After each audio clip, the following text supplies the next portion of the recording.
imagine, if you will, a 5-year-old girl. It's the 1960s. She's in Detroit, and it is dead in the middle of summer. Okay, setting the scene. Right.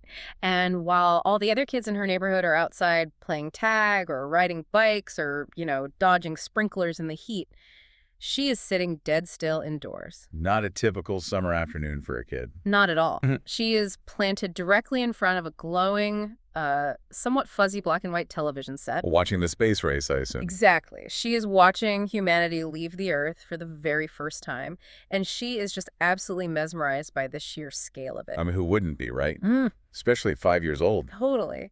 And today's deep dive is really about what happens when that kind of intense, almost consuming childhood obsession doesn't just fade into the background as we grow up. Because usually kids move on to the next shiny thing. Right. But what happens when a kid's relentless curiosity about the cosmos actually becomes the literal blueprint for their future and ultimately the future of thousands of readers?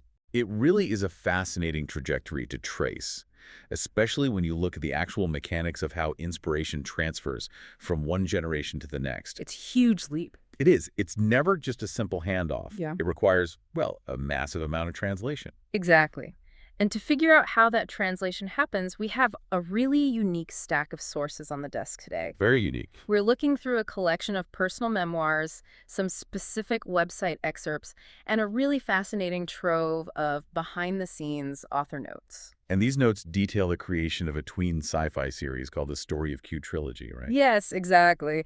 Our mission today is to dig into all of this. Right, and as you start sifting through these notes, you immediately realize we aren't just looking at like a standard diary about how a book gets written. Oh, no, it's way more intense than that. It's much deeper. This is essentially a multi-generational mission. Okay, let's unpack this and actually look at the specific details in these memoirs, because the image of this childhood is incredibly vivid. It really is. We are back in Detroit in the 1960s. And this isn't just a kid who likes, pointing at the stars. This is a 5-year-old who is reading the daily newspaper. Which is wild. Yeah.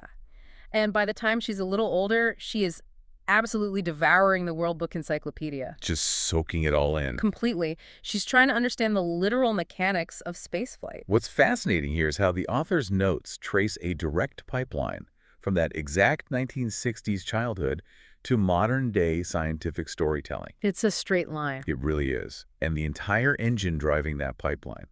The author describes it in the sources as an insatiable appetite for knowledge. Insatiable is definitely the right word for it, because, when she's sitting in front of that black and white TV, she's watching the original Mercury 7 astronauts. Ah, Project Mercury. Right. And for context, Project Mercury was NASA's very first human spaceflight program.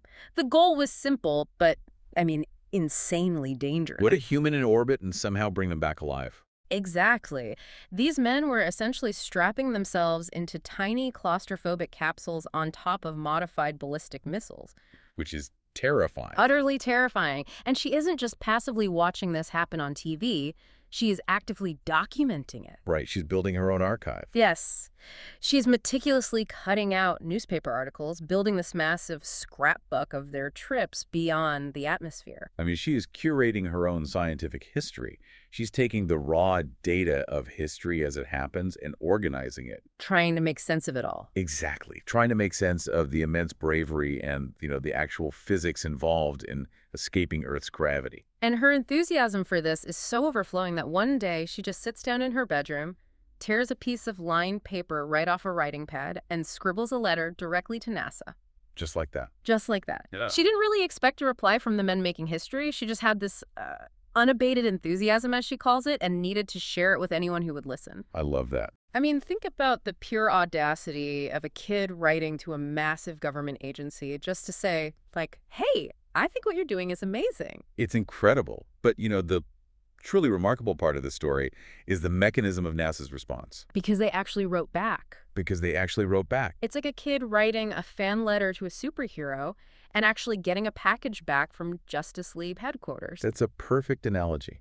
Her parents hand her this official, government-issued manila envelope from the National Aeronautics and Space Administration. Oh, wow. She tears it open, and inside are 7 8x10 full-color photographs of the original Mercury 7 astronauts. Which, I mean, for a kid who has only been watching them on a fuzzy black and white screen, must have felt like someone handing her a piece of the actual Oh, spacecraft. absolutely. She actually noted in her memoir that she was on cloud nine. And what she does with those high-quality color photos is crucial to understanding her psychological development and really the foundation of her future work.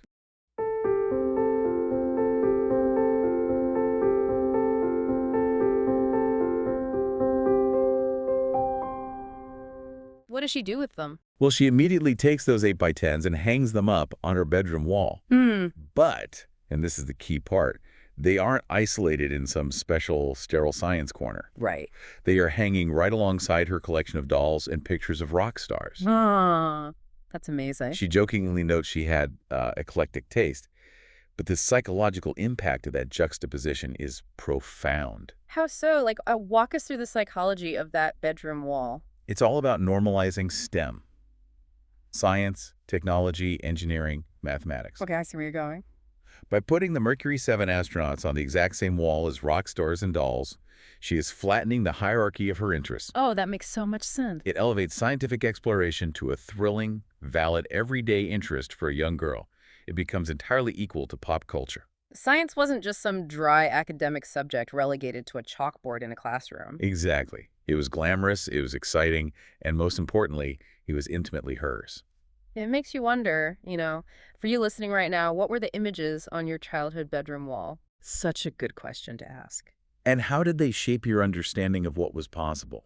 Because in this case, that bedroom wall in Detroit literally became the launch pad for an entire creative universe decades later. But, hanging photos on a wall is ultimately passive. Right. Eventually, you have to do something with it. Exactly. The leap from a kid consuming science to an adult actively shaping a scientific narrative requires a catalyst. She needed a vessel to translate that childhood awe into something tangible. And she created one. She channeled that exact feeling into a character. Right. Specifically, the character Rachel from the story of tween sci-fi trilogy. Now, obviously, authors put bits of themselves into their characters all the time. That's writing 101. Very standard practice. But the notes in our sources are incredibly explicit here. The author flat out calls the character of Rachel her reincarnation. It is a very deliberate, structural, creative choice. So, what does this all mean? Like, why use a tween sci-fi character as a reincarnation instead of, say, just writing a straightforward autobiography about growing up loving space in the 1960s? It really comes down to literary mechanics and how you effectively reach a modern audience. Okay, break that down for us. An autobiography about reading encyclopedias in 1960s Detroit inherently creates historical distance. To a tween reader today, that feels like ancient history. Yeah, it's a completely different technological era. Right. But sci-fi bypasses that friction entirely.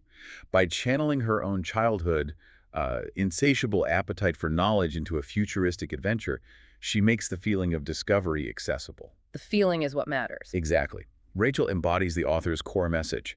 It's a direct command for young girls to keep reaching toward the stars. So by using sci-fi, she gets to take that little girl sitting in front of the black and white TV, free her from the constraints of the 1960s, and just give her a whole universe to play in. Exactly. If we connect this to the bigger picture, you start to see a very poignant resolution to the author's own life story. How do you mean?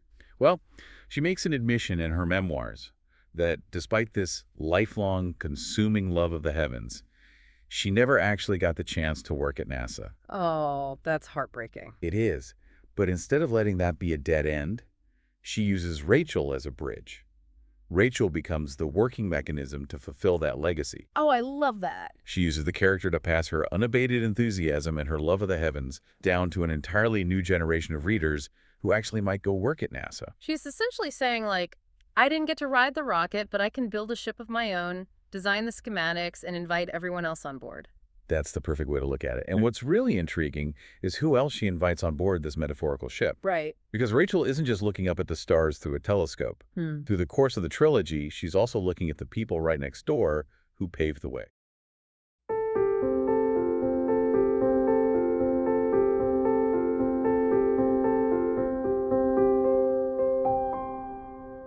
Okay, let's get into this because this was honestly one of the most surprising parts of the source material for me. It's a huge pivot in the story. It really is. So in the trilogy, Rachel has this older neighbor, Mr. H. And through her relentless curiosity, Rachel uncovers a secret history. She finds out who he really is. Right. She discovers that her neighbor was actually a member of the Tuskegee Airmen during World War II.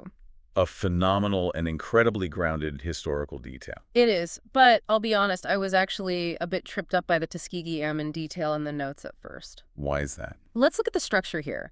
We are in a futuristic sci-fi setting, right?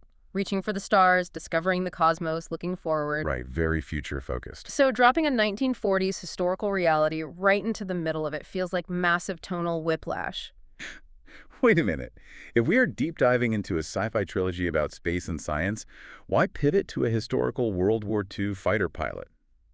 Does that disrupt the sci-fi theme? It's a totally fair question, and honestly, it's where the thematic architecture of the series really proves its strength. Okay, tell me how.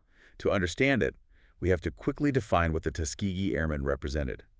These were the groundbreaking African-American military aviators in the U.S. Armed Forces during World War II. True pioneers. Exactly. They were flying high-performance aircraft, escorting heavy bombers, all while fighting a completely separate, grueling war against immense systemic racism and segregation back home. Right, the famous Double V campaign, fighting for victory against fascism abroad and victory against racism at home. Precisely. So how does this fit into a sci-fi narrative about space? It all comes down to the mechanics of pioneering and the concept of brave attempts. Brave attempts, okay. Think about the author as a child, meticulously cutting out newspaper articles to document the massive physical risks taken by the Mercury astronauts. Strapping themselves to missiles. Right. She understood early on that scientific progress requires individuals willing to step into the absolute unknown. Rachel discovering Mr. H's past is the exact same dynamic. Oh, it's just applied to societal gravity instead of planetary gravity. Yes, you nailed it. I see the parallel now. That is brilliant. The author is teaching Rachel and the reader that escaping Earth's atmosphere requires the exact same psychological hardware as escaping societal oppression. Both require immense courage. Wow. Rachel learns about this real-world historical bravery, and it connects the pristine scientific world of the sci-fi trilogy with the messy, vital lessons of human history. It really proves to the reader that pioneers exist everywhere. Everywhere, up in the atmosphere, breaking the sound barrier, and right here on the ground, overcoming massive cultural barriers. It grounds the sci-fi. It shows that hard technology and futuristic spaceships are totally meaningless without the human courage required to pilot them. It reinforces to young readers that dreaming big isn't just about learning equations. It's about character. You honor the pioneers who paved the way, whether they wore a pressurized spacesuit or a 1940s flight suit. It broadens the definition of what a hero looks like in a STEM narrative. It really does.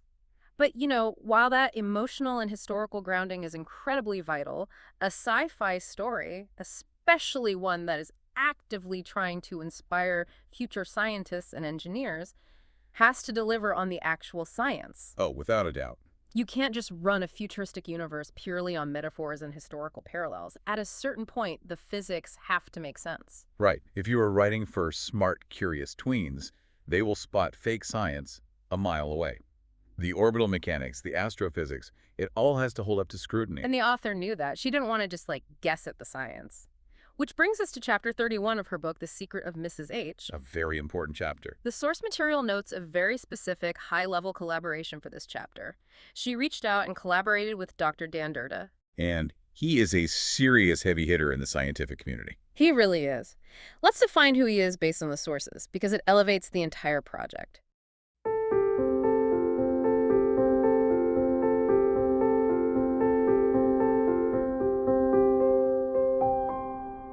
It's like writing a movie about basketball and getting an NBA legend to come in and choreograph the game scenes. That's exactly what it's like. Dr. Durda isn't just an enthusiastic hobbyist, he is an astronomer and a planetary scientist.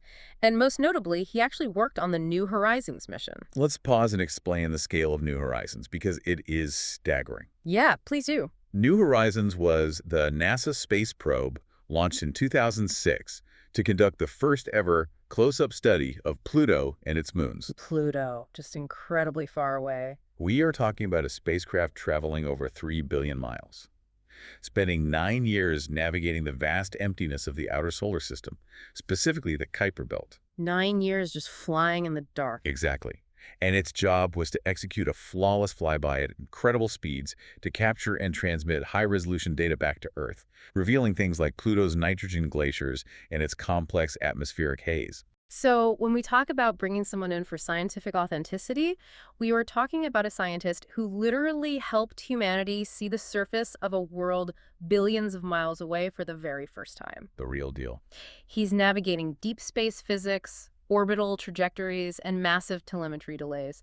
Plus, he's appeared on the television show How the Universe Works. Which is key. Right, which means he already knows how to translate high-level astrophysics into digestible concepts for the public. This raises an important question regarding the author's goal. How does an author bridge the huge gap between their 1960s Mercury 7 childhood and today's modern readers? That's a really tough gap to bridge. Think about it. The author grew up watching the Mercury 7 on a fuzzy black and white TV, getting her data from the World Book Encyclopedia. Right.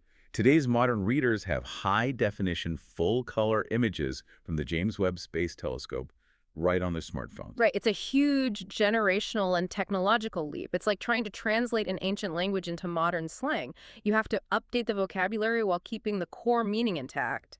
And Dr. Durda provides that exact translation.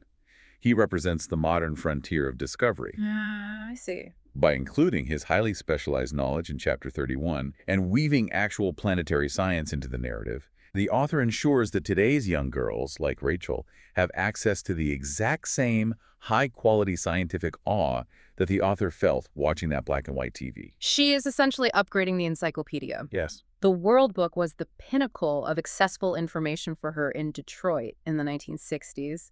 Dr. Durda's cutting-edge expertise on Pluto flybys and planetary physics is the modern equivalent for her readers. Yes, and it proves that reaching toward the stars isn't just a nostalgic look backward.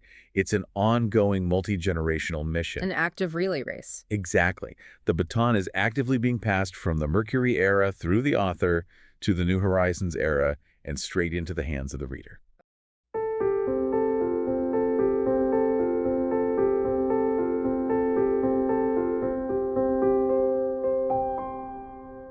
Okay, we have covered some serious ground today, and the through line is incredibly clear.